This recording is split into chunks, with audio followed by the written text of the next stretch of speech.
Bueno, continúo con hábitos. Listo, viene el video sobre sociología de la cultura de Pierre Bourdieu. Bien, entonces, voy a volver a leer el concepto de hábitos. Es que es súper importante.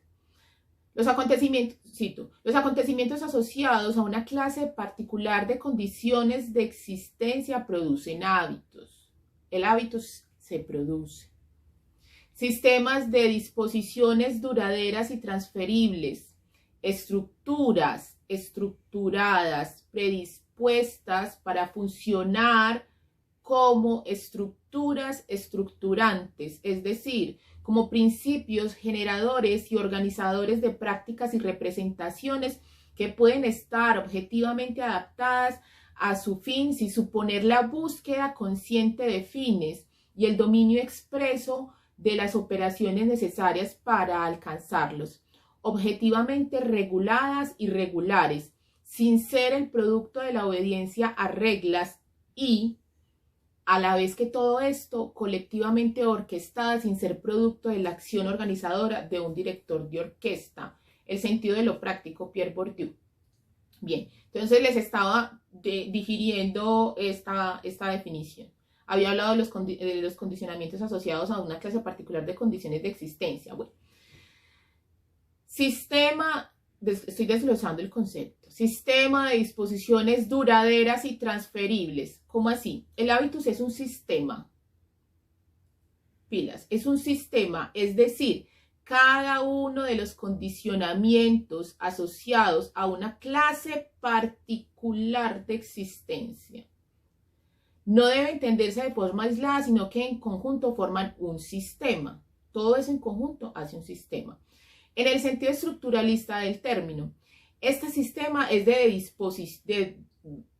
disposiciones, o sea, de predisposiciones para la acción. Por tanto, el hábitus no es una práctica social aislada, sino que debe entenderse como una forma coherente, en tanto que sistema, de hacer frente a multitud de situaciones. Es un estilo, es un principio generador. El hábitus, dice Bourdieu, es duradero y transferible. Duradero. Por lo tanto, los hábitos adquiridos disponen de cierta inercia, pues pueden modificar las condiciones sociales de existencia que los formaron y seguir operando. Pueden modificarse las condiciones sociales de existencia y el hábitus seguirse dando, seguir existiendo, seguir operando. ¿Bien? Y es transferible, o sea, duradero es porque dura mucho tiempo, o sea, es largo en el tiempo, de generación en generación, no se cambia de un día para otro, ¿bien? Es transferible, es decir, en dos sentidos, intercambiable y reproductivo. Intercambiable, pues el hábitus mismo se manifiesta en los distintos campos en los que participa la gente. Por ejemplo, en el deporte o en la música. El hábitus que usted tiene, si usted es deportista, se va a manifestar en otros campos. Tenemos deportistas y tenemos artistas que llegan a estudiar historia y traen parte de su hábitus a este nuevo campo. ¿Bien? Listo. Entonces, es transferible. Se puede cambiar de campo con el mismo hábitus. No va a ser lo mismo, es el mismo hábitus. Usted llega a otro campo a entender y a inculcar, a absorber el hábitus de ese campo. Pero usted puede llegar, o sea, usted no borra y dice, ay, ya entré a otro campo, quíteme el hábitus. No. Usted, eso hace parte de su ser, ¿listo? Entonces, a donde usted llega, usted va a llegar siendo historiador, ¿cierto? Si usted llega a la política, si usted llega al arte, usted va a llegar como historiador porque ese es el hábitus dominante en usted, así aprenda otros hábitos. Bien. Y reproductivo, pues la familia la transfiere a sus hijos, la escuela, la cultura transmite entonces ese hábito, lo reproduce en usted. No lo reproduce nunca tal cual. El hábitus también quiero que lo sepan. En Bourdieu todo se mueve. Listo, es una explicación física. Entonces no está quieto. No es que usted absorbe el hábitus de sus papás tal cual se lo dieron. No, usted lo reproduce, pero también lo transforma, lo modifica. Bien. Aquí viene la parte buena. Estructuras estructurantes, dice Bourdieu, predispuestas para funcionar como estructuras, estructurantes de prácticas y representaciones. Es una estructura, listo, queda claro. Entonces, el hábitus es una estructura, bien. Por eso es de larga duración. Las estructuras son larga duración, siempre son de larga duración. En sentido susoriano, pero también debido a que es duradero, ¿cierto? Es una estructura por duradero, y también en el sentido de Ferdinand de Saussure. Esta estructura, y dice que está estructurada por las condiciones sociales que la producen, es decir, originado por ellas. El hábitus está originado por las estructuras sociales. Es estructurante, pues produce un conjunto de prácticas que guardan entre ellas mismas una relación también estructural. Hábitus es una estructura creada por una sociedad. Esa estructura busca estructurar. Eso es lo que hace un hábitus. Es estructurante, pues produce un conjunto de prácticas que guardan entre ellas misma relación, una relación también estructural. Bien, el hábitus es producido por la estructura social, ya lo había dicho, posición de la gente según los recursos materiales y simbólicos que tenga, y produce prácticas sociales estructuradas en sentido lingüístico. Por eso yo les decía ahorita, es una estructura estructurante que busca a todo momento estructurar. Ahorita les voy a poner ejemplo.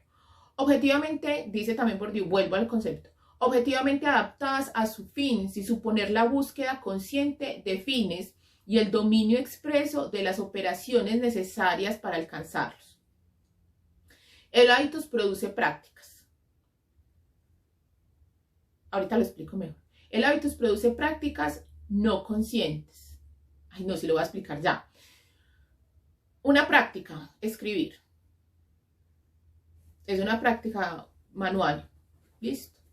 Usted va a la escuela o su familia lo puede hacer y le enseña a escribir, ¿cierto? Leer y escribir. Eso es una práctica. Estoy poniendo una sencilla. Prácticas tenemos millones los seres humanos. ¿Listo? Usted no nace aprendido. O sea, usted no nace aprendido a leer y a escribir. Usted se lo tienen que inculcar. A usted se lo enseñan. ¿Listo? Cuando a usted le enseñan a leer y a escribir, a usted le están enseñando un hábitus, no un hábito, es diferente, no lo confundan con hábito, un hábito es otra cosa. El hábitus es más complejo, listo, porque es simbólico. El hábitus, entonces, usted le enseñan a leer y a escribir, usted al principio le da mucha dificultad, todos los hábitos al principio se dan por la enseñanza y por la observación, usted lo tiene que inculcar, consciente o inconscientemente. Si usted quiere aprender un arte, no sé, cualquier, pintar, escultura, lo que usted quiera aprender, usted empieza a inculcarse, ¿cierto? Le inculcan cómo se hace, usted aprende la técnica, entonces hay una decisión consciente ahí y usted empieza. Al principio usted tiene que estar pendiente de cada una de las cosas que hace porque usted todavía no lo tiene dentro de usted, o sea, usted no lo hace automáticamente, ¿bien? Entonces, usted está chiquito, empieza a escribir, le da mucha dificultad escribir una A y se le confunde la A con otra letra, bueno, y usted se enreda, por ejemplo, la D y la B para mí era una cosa horrible, minúscula, porque se me parecían un montón, no me acordaba para qué ladito era cuál, bueno, eso, miren, al principio, recuerden, devuélvanse por allá, es súper difícil. Leer también, ¿cierto? Entonces, cuando usted aprende a leer, usted tiene que juntar las letras y su ojo está ahí pegadito, letra por letra. Usted ya no lee así. Usted ya simplemente ve la palabra completa e inmediatamente su ojo la saca, el signo inmediatamente lo saca. Bien, entonces, usted primero tiene que hacer, o sea, se lo tiene que inculcar. Cuando ya está en usted, cuando está inculcado, cuando hace parte de su ser, usted ya lo empieza a hacer solo, ¿cierto? Se vuelve inconsciente. Entonces, para usted cuando está escribiendo, usted no hace una labor consciente. La labor consciente que usted hace es otro pensamiento muy diferente al hecho de la práctica de escribir. ¿Bien? Listo. El hábitus produce entonces prácticas conscientes, ¿cierto? Prácticas no conscientes, perdón. Listo. Prácticas no. El hábitus de... Cuando usted, pongo caso Universidad de Antioquia, porque la mayoría de los que hay aquí son Universidad de Antioquia, o de los que están en este curso, discúlpenme los que no, pero piensen entonces en sus espacios cotidianos. En la Universidad de Antioquia, uno inmediatamente, como uno está en medio de ese campus, que es muy grande además, en el cual habitan muchas personas, uno empieza a distinguir quiénes son las personas que hacen parte del campo durante largo tiempo por las formas de comportamiento naturales que tienen. Entonces, yo sé que es muy chistoso, pero uno reconoce a los primíparos porque tiene formas de comportamiento que son inseguras. El primíparo, todo lo vivimos, lo que hacemos inicialmente en el primer semestre es una constante observación del hábitus, o sea, de cómo hay que comportarse en la universidad, cómo hay que comportarse si eres un estudiante de historia, cómo se visten. Por ejemplo, con mis estudiantes de periodismo siempre era muy chistoso y yo después se les comentaba porque ellos llegan vistiéndose de una manera y cuando están por allá segundo y tercer semestre ya se visten muy diferente. Su aspecto cambia. Han absorbido el hábitus. Entonces, eso es hábitus. Al principio parece impostado, luego parece absolutamente natural. Lo voy a poner en un término, en un ejemplo histórico. Cuando surge la clase burguesa, a la Baja Edad Media y básicamente, pues digamos que alcanza cierto reconocimiento histórico en la Edad Moderna, una de las primeras cosas y que se van a extender hasta el siglo XIX, incluso en la obra de Proust, que es finales del XIX todavía se ve, una de las características de la clase burguesa es que quiere ser como la aristocracia. Entonces ellos empiezan en un proceso de observación del hábitus aristocrático. ¿Cómo se comporta la aristocracia? La aristocracia se viste de cierta manera, esos hábitos. La moda puede ser estudiada dentro del campo, dentro de Pierre Bourdieu. La moda es una cosa sumamente profunda, aunque muchos crean que es pura superficialidad. Realmente hay una gran parte del sistema simbólico humano. Bien, entonces, lo que sucede es que empiezan a observar. Entonces, ¿qué hacen los aristócratas? Hasta la corte se reúne. ¿Qué hace la corte? Habla. La corte se va y está donde está el rey, donde está la princesa, donde está, bueno, ahí hablan. Ellos viven cerca, todos viven en el mismo palacio juntos y por la noche a determinadas horas hay unas reuniones, hay unas formas de sociabilidad. Esas formas de sociabilidad, ¿qué hace entonces la aristocracia? Habla de arte.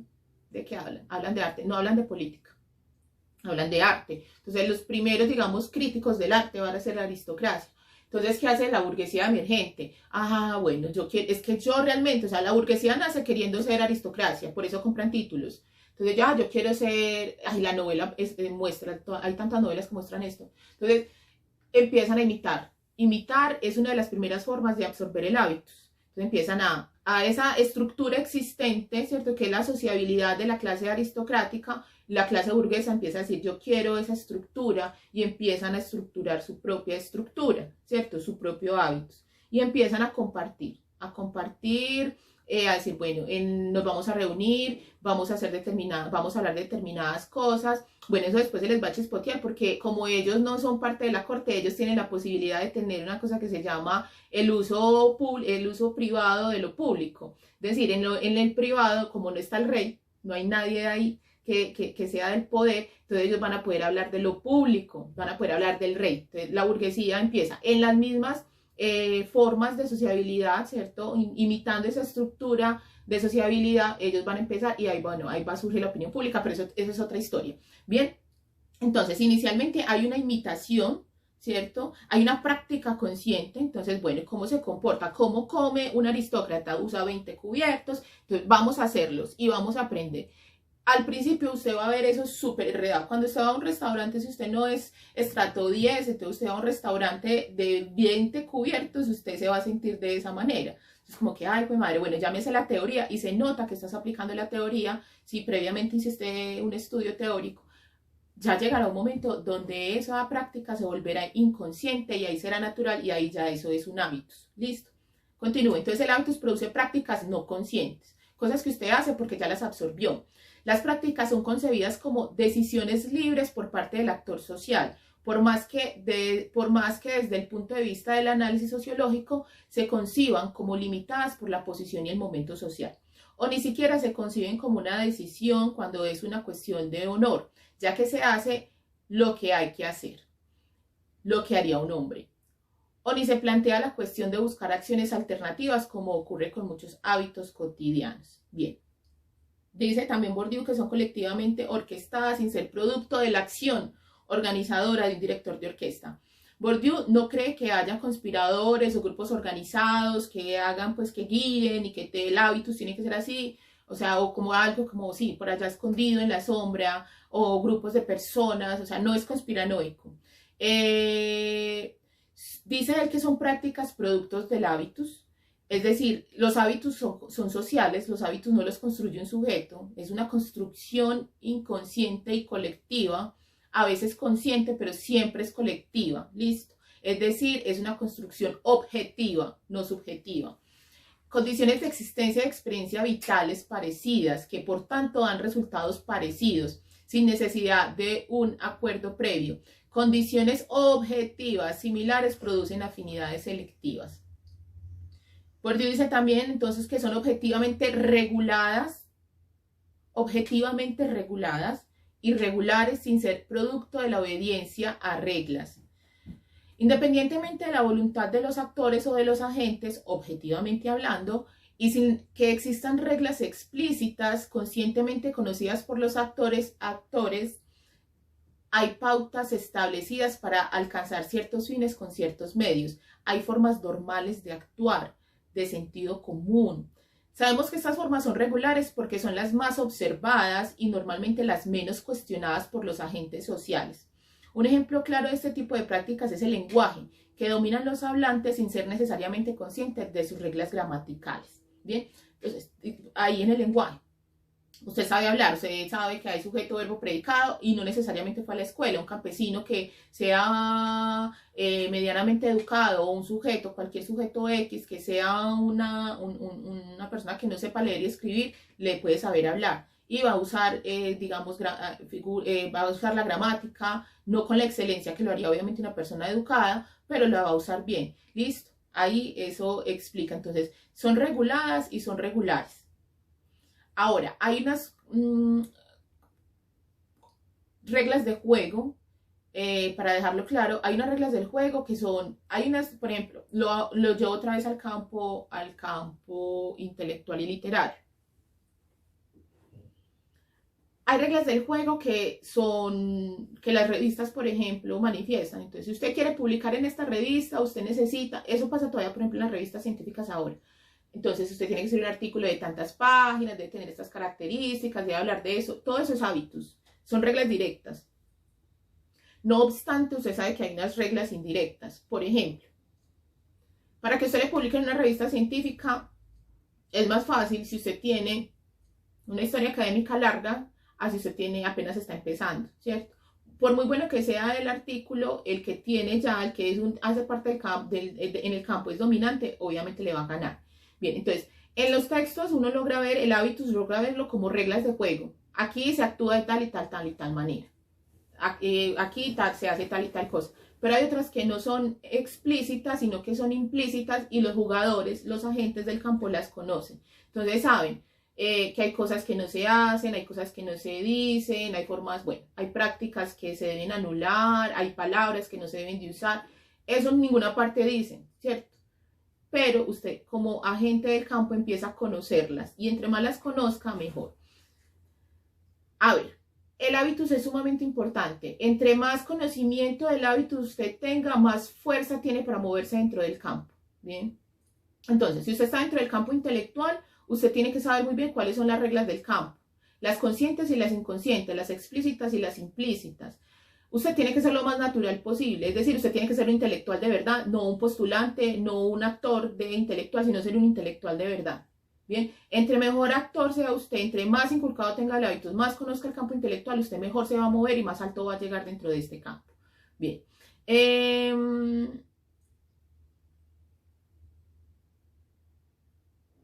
Bueno, ¿en qué caso se usa, por ejemplo, ya terminé con hábitos, en qué caso se usa entonces, por ejemplo, la obra de Bourdieu? Usted la puede usar en eso cuando usted va a estudiar el mundo, pues que se puede usar en mucho, o sea, por ejemplo, él lo hace con las relaciones, o sea, lo hace desde el feminismo, ¿cierto? Como la lucha feminista, lo hace desde la educación. Bueno, en mi sentido, como les dije, yo lo hago desde cómo se forma el campo intelectual, si es que se forma el campo intelectual en América Latina, ¿bien? Usted puede ver, por ejemplo, cómo se dan las reglas de juego en una formación de un campo o también de un subcampo, ¿bien? Yo creo que o sea, de todas las obras, para la historia intelectual, la de Bourdieu es sumamente pertinente, por eso se usa tanto. Hay una cosa que también ya lo había dicho en que es un intelectual, y es que para Bourdieu una cosa importante, a ver, el intelectual en Bourdieu es un sujeto autónomo, ¿bien? Y el campo es un sujeto, es decir, el intelectual es agente del campo intelectual y es autónomo, es decir, no depende del campo de poder, no depende del campo político, ni del campo económico, ni del campo religioso, tiene que ser autónomo, eso le permite criticar al campo. Incluso es tan autónomo que es crítico de su propio campo. Por eso ahorita les dije que el campo emerge en Francia con dos problemas, ¿cierto? En dos partes, como dividido. En un campo intelectual de una élite consumista de gusto burgués y otro campo que es de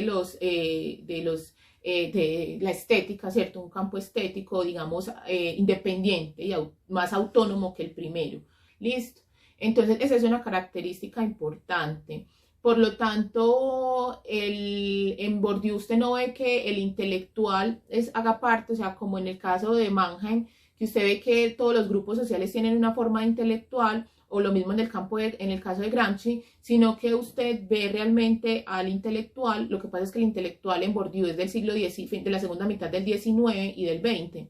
No lo ves antes, él no lo ve antes, él no lo ve previamente a eso, también es porque hace parte de ese proceso histórico. Entonces no puede ser que en un partido haya un intelectual del partido X, no, hace parte del campo intelectual que puede participar de un partido, ¿cierto? Pero realmente el intelectual es el que hace parte del campo intelectual, así vaya a jugar a otra cancha, ¿listo? Eso es bien importante en la obra de Pierre Bourdieu. Por lo tanto, cuando vamos a mirar lo que tiene que ver con los hombres más significativos en las letras de los partidos o de la historia del pensamiento político, la obra de Bourdieu no sirve tanto.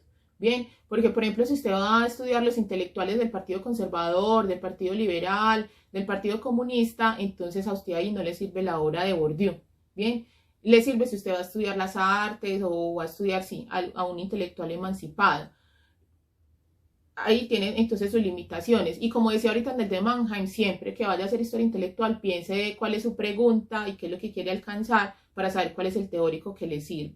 Bueno, esta fue una clase muy rápida aunque me demoré casi una hora, de la hora, pues como de la teoría de Pierre Bourdieu. Se quedan chorrocientas mil cosas en el tintero, pero creo que esto les da como una ilustración de lo que es Bourdieu y saber si le sirve o no le sirve. Si le sirve, obviamente la invitación es que no se quede con esto, vaya, lea, le puedo recomendar textos. Esto se puede hacer para todas las artes, se puede, o sea, Pierre Bourdieu sirve para el cine, para la pintura, para la literatura, que es mi caso, bueno, y también sirve para otras manifestaciones del conocimiento humano y de la cultura humana. Espero que les quede claro, nos vemos en el próximo encuentro y ahí pues me podrán hacer todas las preguntas pertinentes. Hay muchos videos de Bourdieu en YouTube y también pues hay páginas y blogs dedicados a la obra de Bourdieu. Entonces léanlo, investiguenlo y sobre todo léanse la obra de él, que es bien buena. Bueno, muchas gracias, sigan, compartan y denle like y nos vemos. Chao.